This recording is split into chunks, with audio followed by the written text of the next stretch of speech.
अस्सलामुअलैकुम everyone, welcome back to my YouTube channel. मैं ठीक हूँ, उम्मीद है आप सब भी ठीक होंगे।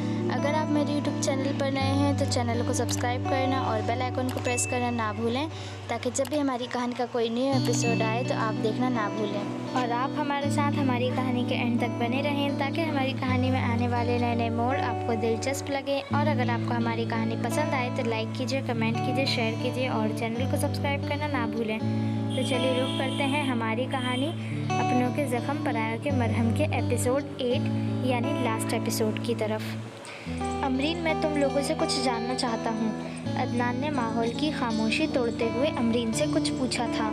पूछिए भाई, आप क्या जानना चाहते हैं? मैं हर वो बात जानना चाहता हूँ जो तुम लोग मुझे बिना बताए चली गई थी। कहाँ गई थी? इतने साल सब कैसे रहे? अदनान खड़ा हो गया था और वो सब कुछ जानने के लिए उत्सुक था। भाई, हम लोगों ने इसीलिए आपको नहीं बताया था कि आप हम लोगों को नहीं जाने देते। इसीलिए अप्पी आपको बिना बताए हम लोगों को हमारी चच्ची के घर दिल्ली ले गई थी। अमरीन भी बताते बताते अदनान के पास खड़ी हो गई थी। चच्ची बहुत ही ख़राब मिजाज की औरत थी। हम लोग कुछ दिन चच्ची के पास रहे। चच्ची हम लोगों को बिल्कुल किसी नौकर की तरह ट्रीट करती थी। अप्पी भी उनके घर का सारा काम करती थी। फिर भी चच्ची अप्पी से ना जाने क्या क्या बोलती। अप्पी को चच्ची जो कुछ भी कहती अप्पी सुन लेती थी।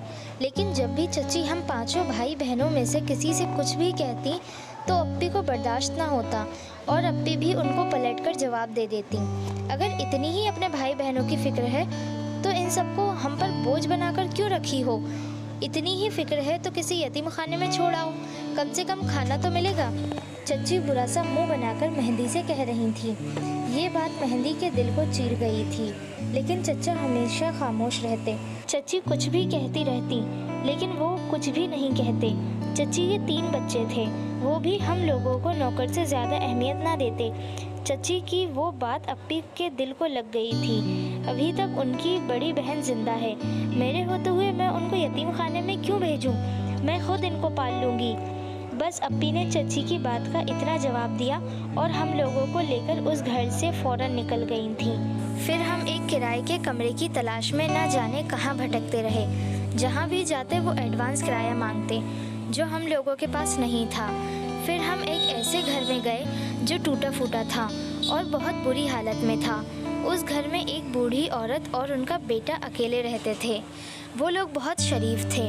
हमें किराए का कमरा चाहिए, मेहंदी ने बूढ़ी औरत से कहा था।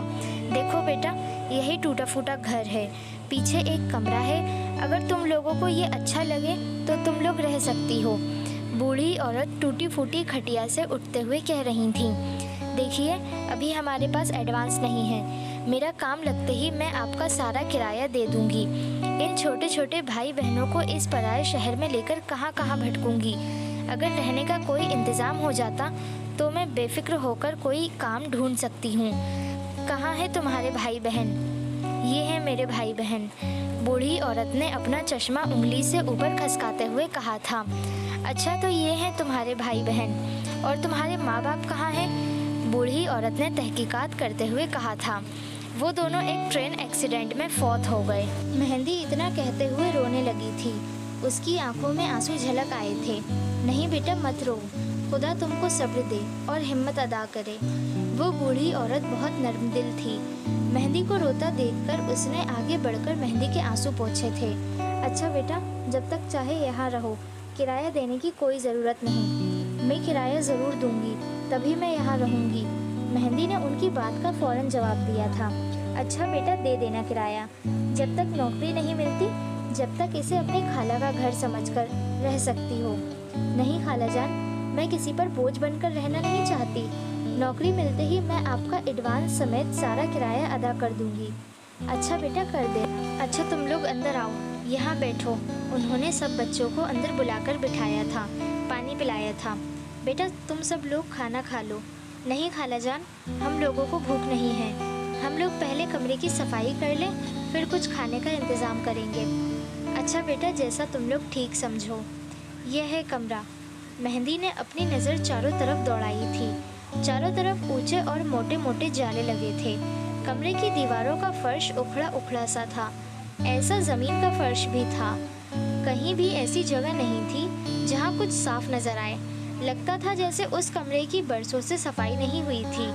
बरसों से वो कमरा बंद पड़ा था। खालाजान बहुत बूढ़ी थी, इसीलिए सफाई ना कर पाई हूँ, यही वजह मालूम पड़ती थी। और वो बेचारी अकेली कर भी कह सकती थी।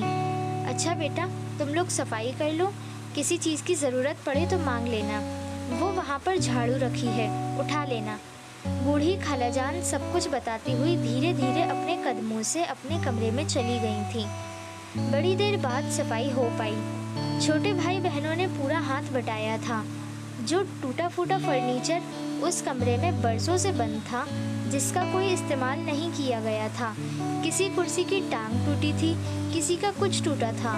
वो मेहंदी ने कीले लगाकर थोड़ा ज़रूरत का बना लिया था और खालाजान को देना चाहा था, लेकिन उन्होंने ये कहकर मना कर दिया था कि हम दोनों माँ बेटे हैं, हम लोगों को इन चीज़ों की ज़रूरत नहीं है, इन चीज़ों को तुम ही लोग इस्तेमाल करो।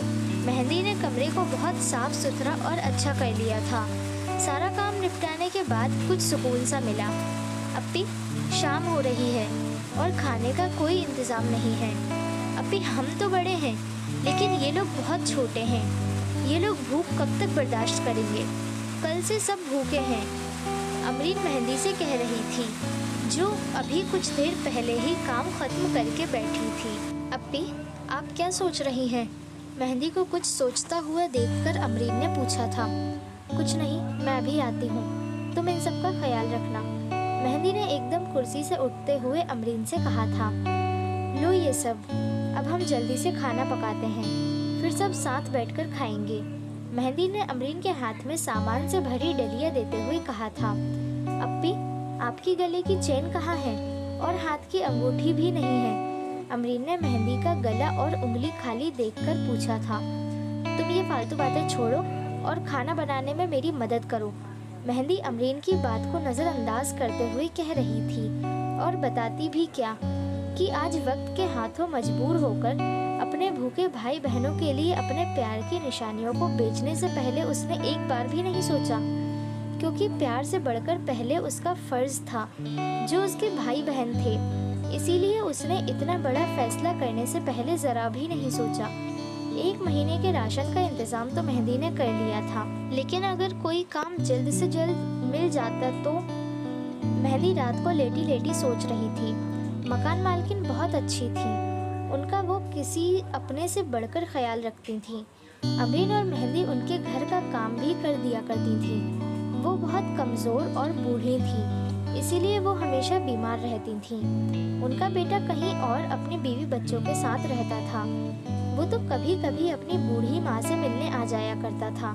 जब तक अप्पी की नौकरी नहीं लगी, तब तक अप्पी घर घर जाकर ट्यूशन पढ़ाया करती थी और लोगों के घरों में खाना पकाने का काम भी कर लिया करती थी। फिर अप्पी को एक नौकरी मिल गई, तो उसके बाद भी वो ट्यूशन और शाम को लोगों के घर खाना पकाने का काम किया करती थी। 2 भाइयों ने कुछ काम करने की सोची तो अप्पी ने साफ ये कहकर मना कर दिया कि अभी तुम्हारे पढ़ने का वक्त है, अपनी पढ़ाई पर ध्यान दो।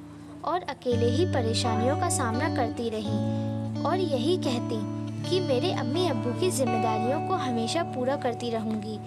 ये सब बातें करते करते अमरीन की आंखों से आंसू बहते जा रहे थे। वहीं अदनान की भी आंखें नम थीं।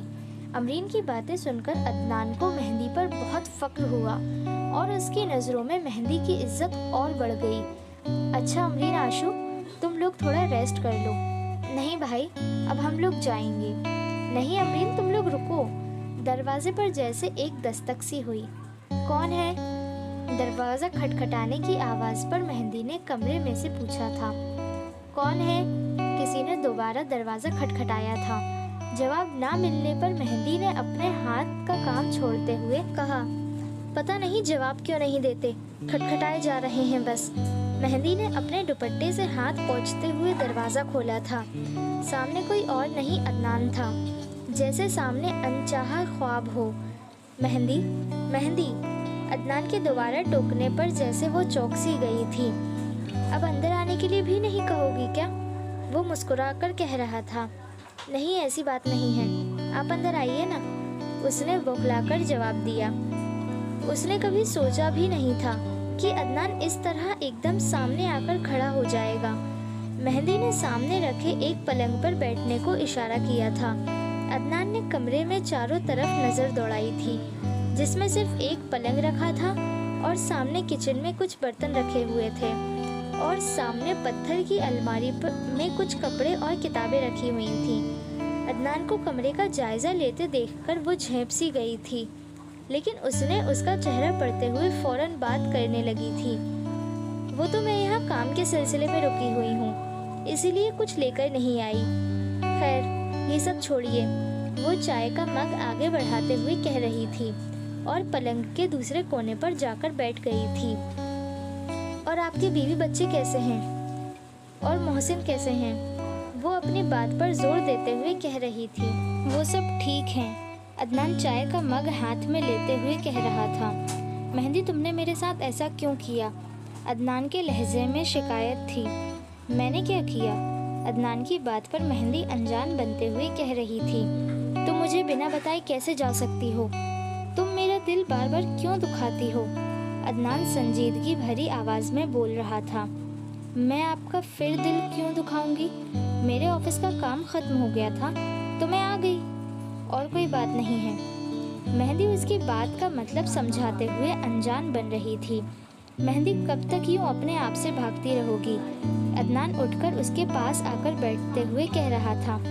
क्या मतलब? मैं आपकी बात का मतलब नहीं समझी। यही कि तुम अभी तक अकेली हो, सबके साथ होते हुए भी अकेली।